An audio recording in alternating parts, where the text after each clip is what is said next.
Kata Mang In, apa benar Sunda Empire ada hubungannya dengan Satrio Piningit dan Harta harta amanah gitu kan?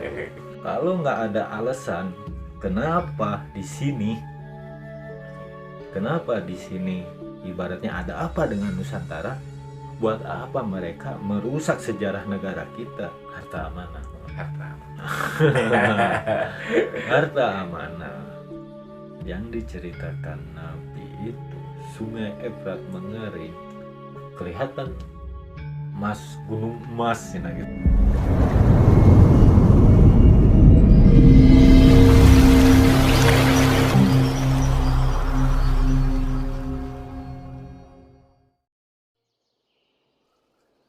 Assalamualaikum warahmatullahi wabarakatuh. Sampurasun kasadayana. Sampurasun ulang. Hapunten. Kumangan tadi di pasihan terang di Islami urang ke tepat-tepat sareng sobrakar depan Wista Sadayana nyamannya. Ya.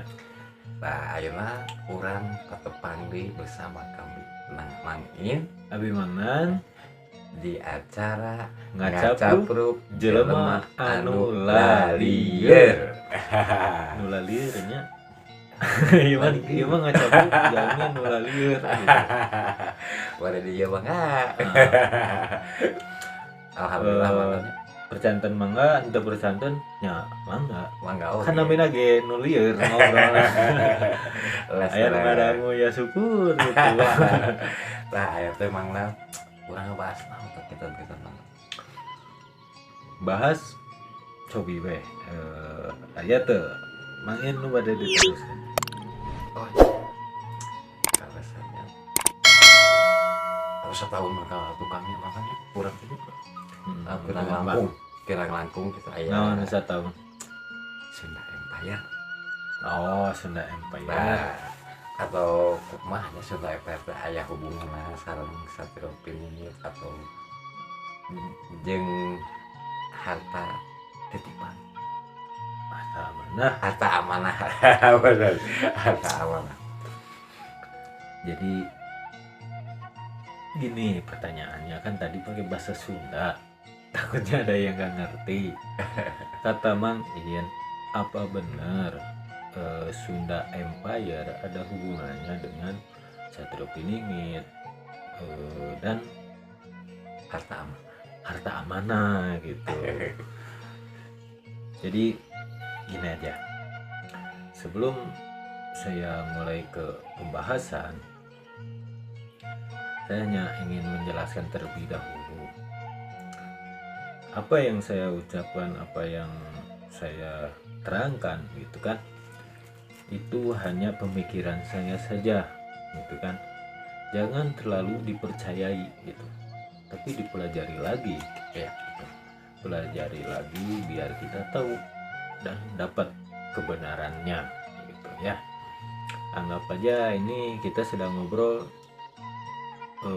jelema nu lalieur. Kalau dalam bahasa Indonesianya orang-orang gila. Orang-orang stres.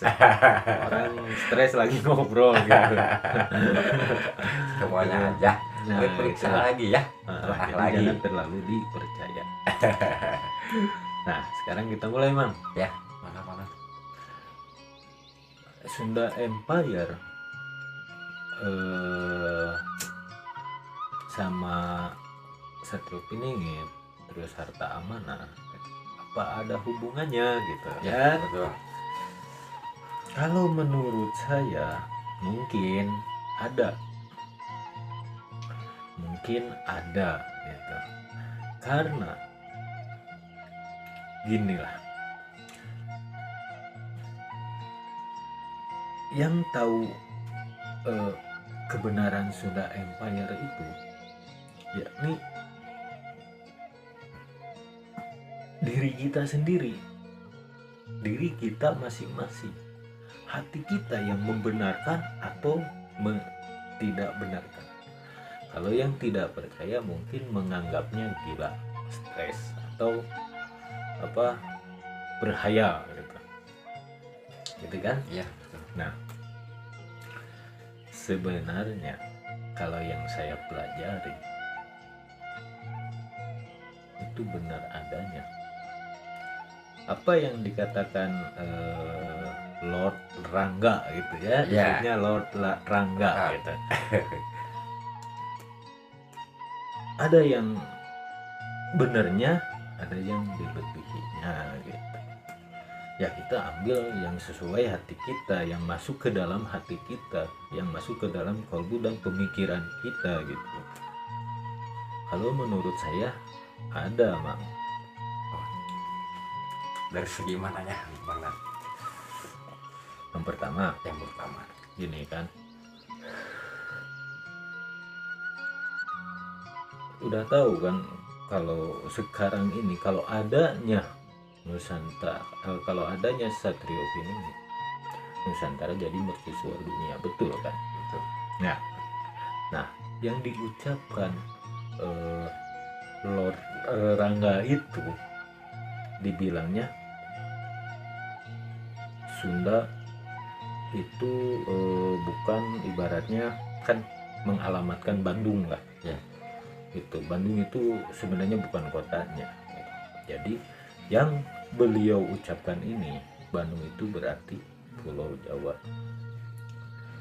Kita flashback aja ke belakang, karena sebelum terbagi jadi beberapa negara di sini gitu kan ya, ini itu dulunya Sundaland, makanya disebut Sunda.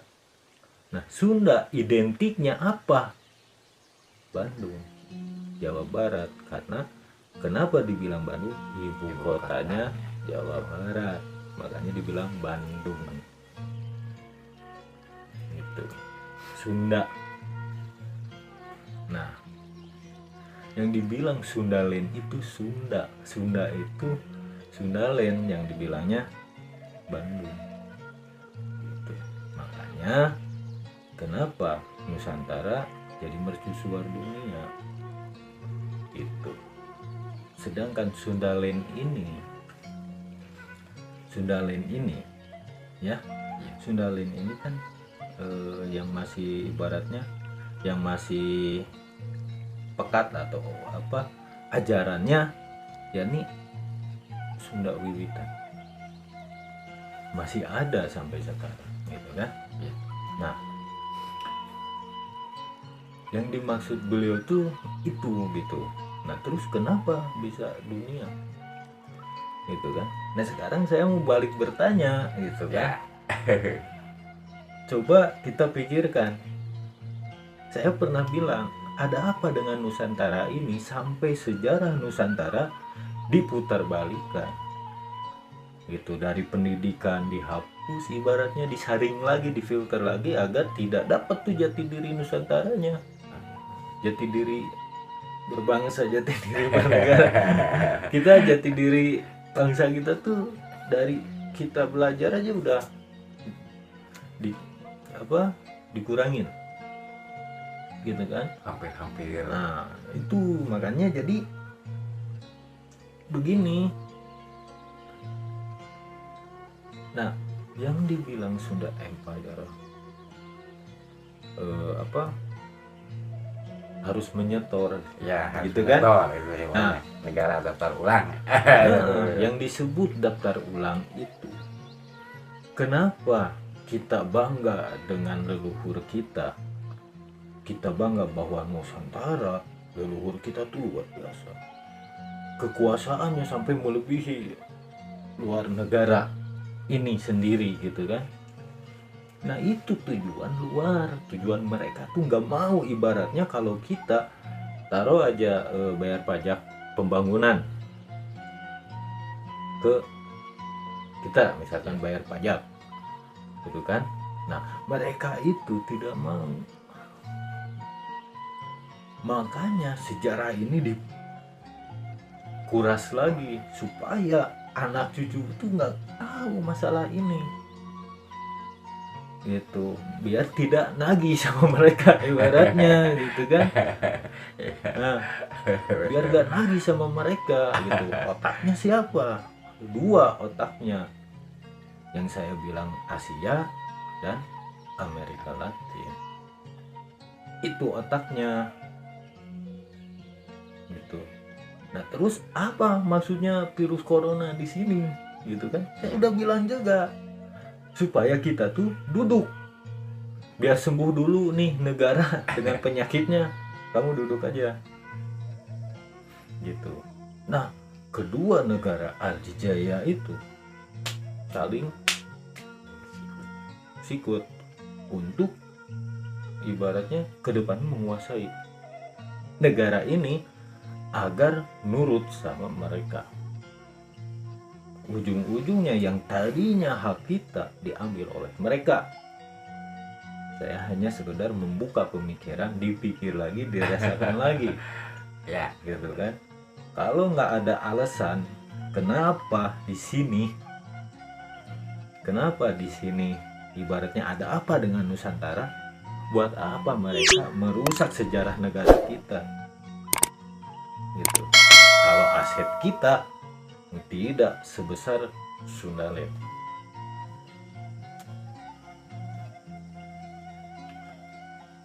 Gitu kan? Kalau hanya Pulau Jawa kan kecil. Ya, ya betul. dibanding kalau negara lain digabungkan. Ibarat gitu kan. Pulaunya kan kecil. Tapi kalau Sundaland itu kan mencakup semua seisi bumi. Gitu kan? Iya. Kecuali Australia mah. Nah, itu yang sebenarnya yang mereka mau agar kita tuh tidak tahu jati dirinya, gitu kan. Nah, lewat apa mereka menyerang? Yang pertama, mereka serang dengan agama. Yang sekarang tuh digunain oleh mereka tuh agama dan ibaratnya kedok ya, bantuan-bantuan lah, ibaratnya bantuan dana atau apa gitu. Itu sebenarnya tujuannya untuk agar mau nyerang tuh ngerasa malu karena kita punya utang sama mereka gitu. Alon-alon. Ngagorogot setik-setik apa namanya Rena teh Tumila. Renyu air deh. Renyu pemirsa. gitu. Dulu tumila. Renyu. Tumila mah musuh dalam selimut. Renyu lupa. Sedikit digorowat. Kalau bahasa Indonesianya teh naon sih renyu gitu. Renyu. Yang dina kayu tuh. Rayap. Iya. Mereka tuh begitu. Jadi agar tidak tahu jati diri kita tuh seperti apa, agar mereka tuh tidak ditagih gitu. Sementara waktunya sudah habis. Yang dibilang Rodrangga daftar ulang itu benar. Mereka tuh harus bayar ke kita ibaratnya gitu. Kenapa masa-masa ini yang dibilang Setrik Beningit muncul, terus kemarin atau sekarang tuh banyak bencana di luar? Kenapa? Pelajari atau gitu kan. Nah bencana itu kan karena sesuatu gitu kan. Nah terus kenapa ibaratnya Eyang Sabdo Palon ada di Jawa, nggak di negara lain kan gitu. Nah, kalau untuk yang tahu Eyang Sabdo Palon atau Eyang Semar itu kan itu siapa gitu. Itu siapa, kenapa ada di Jawa itu ya, benar nggak?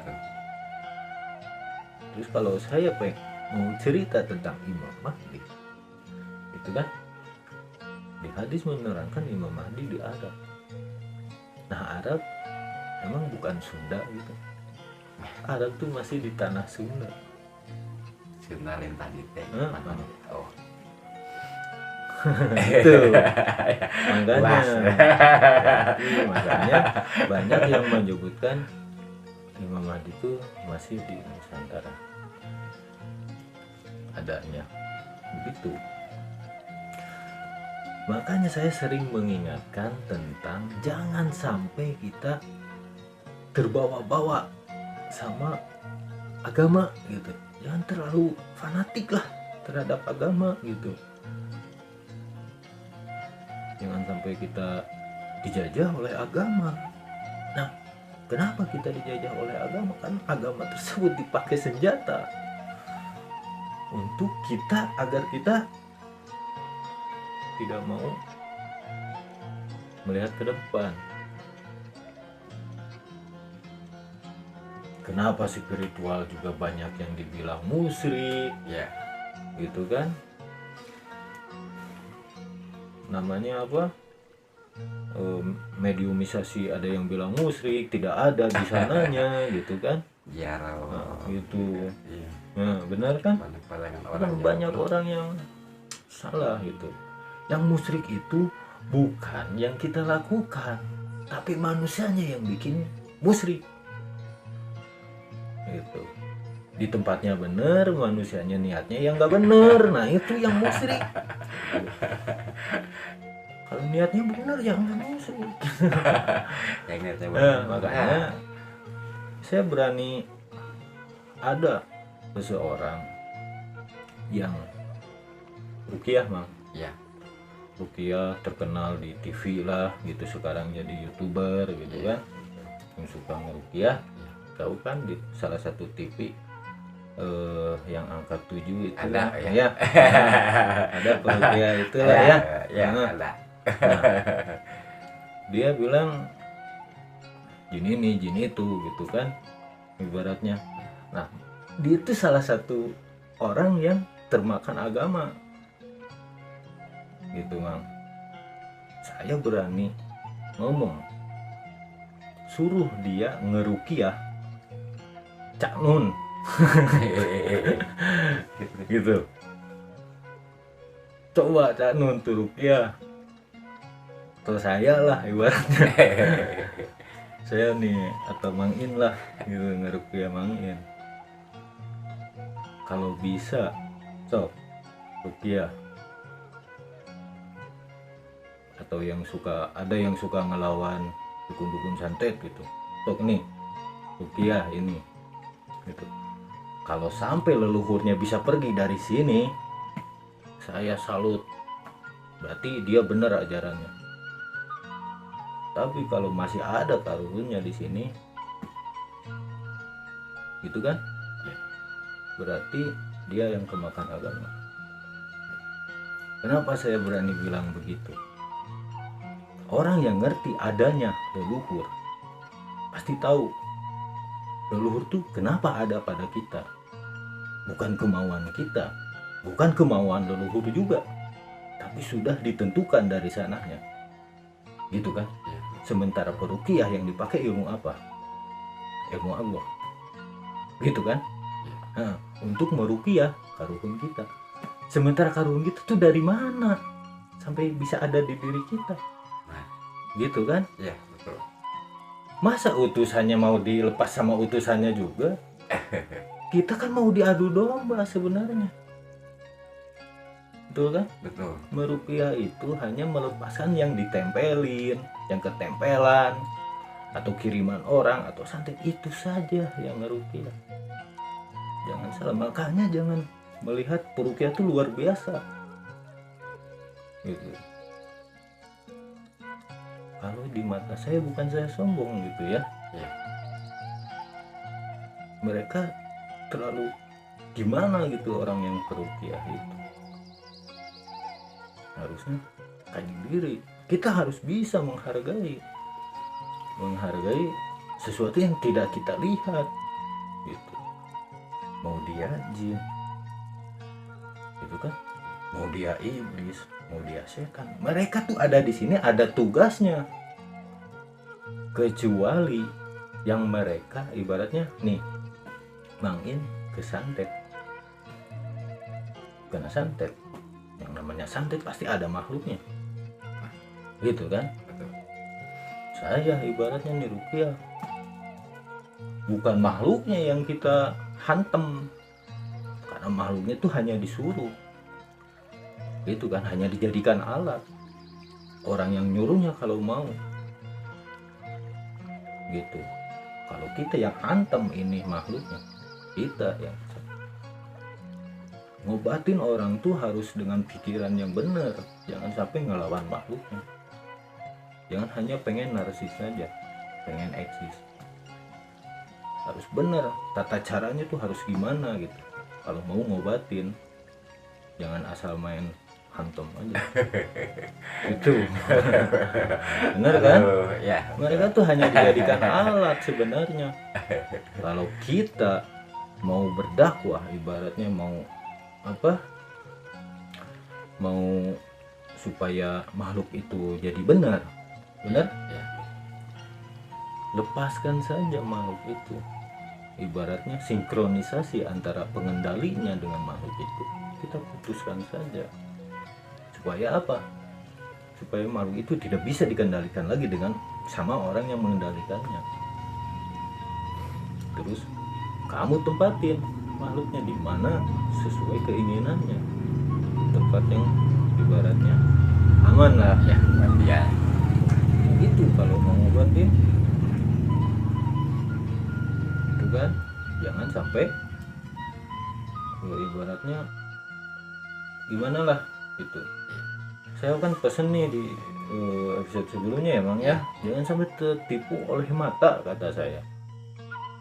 Tertipu oleh mata dengan baju seperti ulama, dibumbuin dengan bumbu agama, kita percaya. Nah, jangan sampai begitu.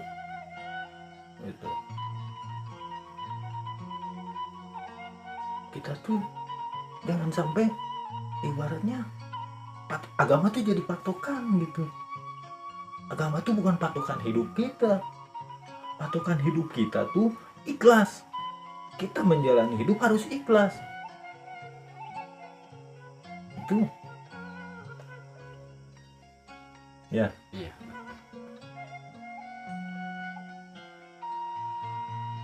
Patokan hidup kita tuh harus ikhlas. Gitu. Seperti saya nih ngomong.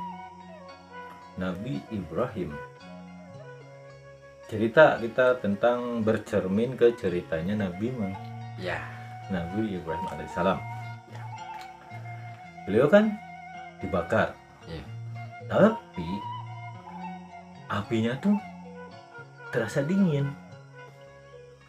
tidak terasa panas. Nah, gitu kan? Betul. Ya. Benar. Ya, betul. Nah, kita logika saja, Mang. Main logika saja.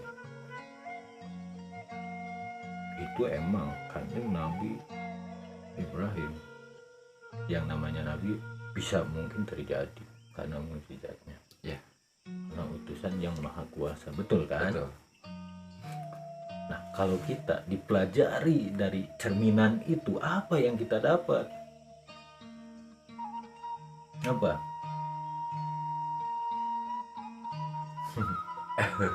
Mungkin nggak api bisa dingin? Mungkin. Kenapa bisa dingin? Karena mukjizat. Salah. Oh.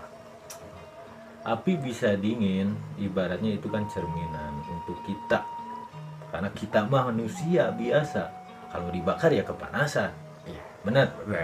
Nah, itu. Sekarang gini. Saya kasih contoh. Mang In usaha maju. Iya. Saya usaha malah jadi bangkrut. Supaya saya pengen maju lagi, pengen usaha kayak Mang In tuh kayak gimana misalnya. Gitu kan? Iya. Iri dengki timbul lah di sana, panas hati. Bener kan? Karena saya ngerasa kesaingin, saya terkalahkan oleh dia, Iya. timbullah panas di sini. Nah itu yang bisa membakar kita. Betul. Betul. Yang dimaksud cerita Nabi Ibrahim itu meredam, yang membakar diri kita tuh meredam, yang membuat kita apa ibaratnya panas ya, iri dengki lah, iri dengki ke seseorang tuh kita. Nah itu ibaratnya yang dari cerita. Kita harus bisa menguasai hawa nafsu lah intinya dari cerminan Nabi Ibrahim yang dibakar tapi apinya dingin begitu.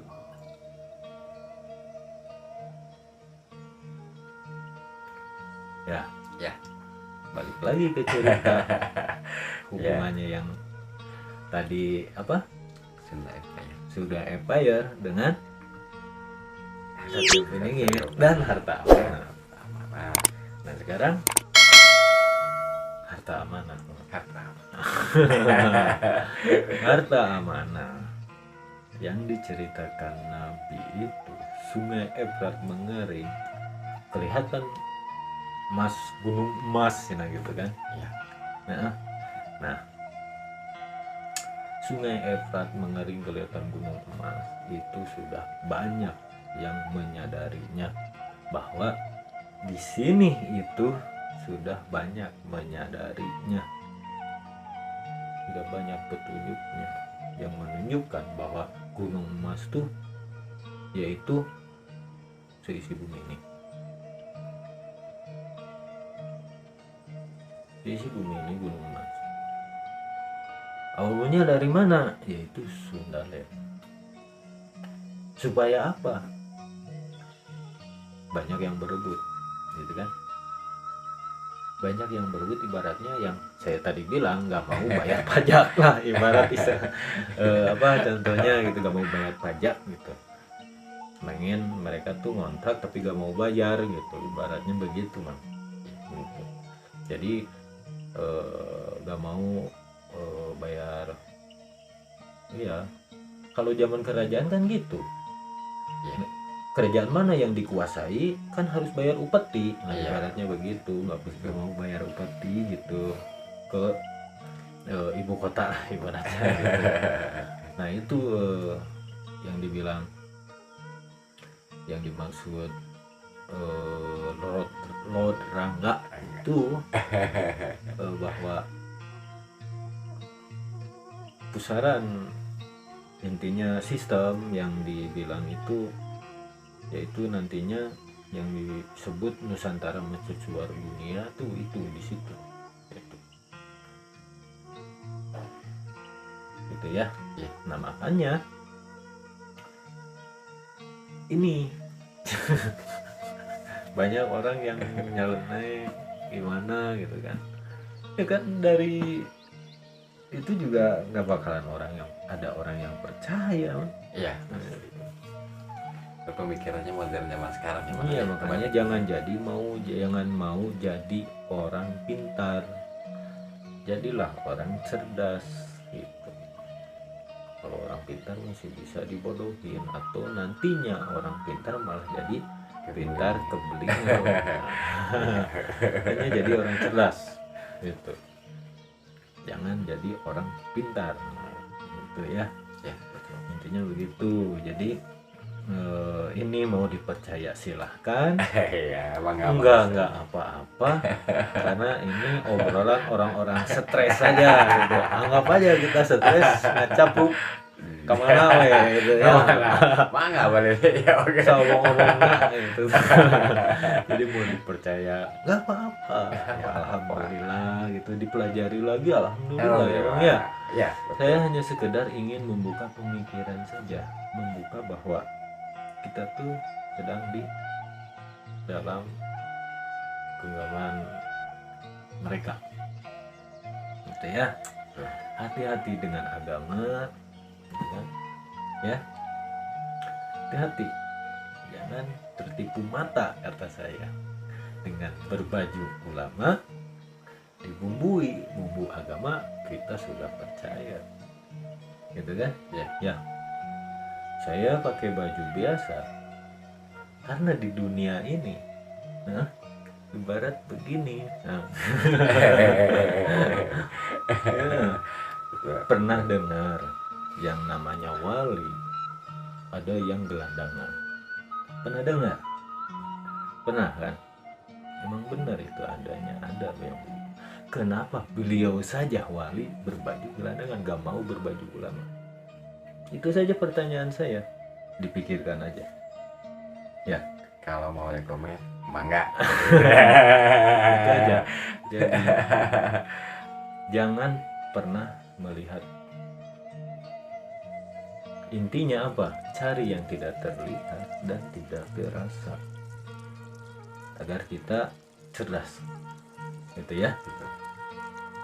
Nah, mungkin yang saya ceritain ini ada yang sudah tahu, ada yang belum, gitu kan. Betul. Kalau yang udah tahu dikembangkan lagi, kalau yang belum silahkan dipikirkan lagi, itu ya. Ya, betul. Nah, intinya mah ini obrolan orang-orang stres lah. Ya, Orang-orang stres nggak capruk jelema anu lilayeur gitu ya. Alhamdulillah Ya Mak. sampai tadi. Alhamdulillah Apa? udah cukup. Sudah cukup. Ya, mudah-mudahan sekaligus semua di rumah dapat diterima tadi dari Mangna. Mudah-mudahan ada manfaat Mak. Mudah ada manfaat. Banyak yang kebuka Yang kebuka, pemikirannya, ya gitu. coba digali lagi, pelajari lagi, jangan terjadi kesalahpahaman. Sekian dari kami, saya Mang I. Saya Mang Nan dalam Dalam acara ngacapruk jelema anu lalieur. Wassalam.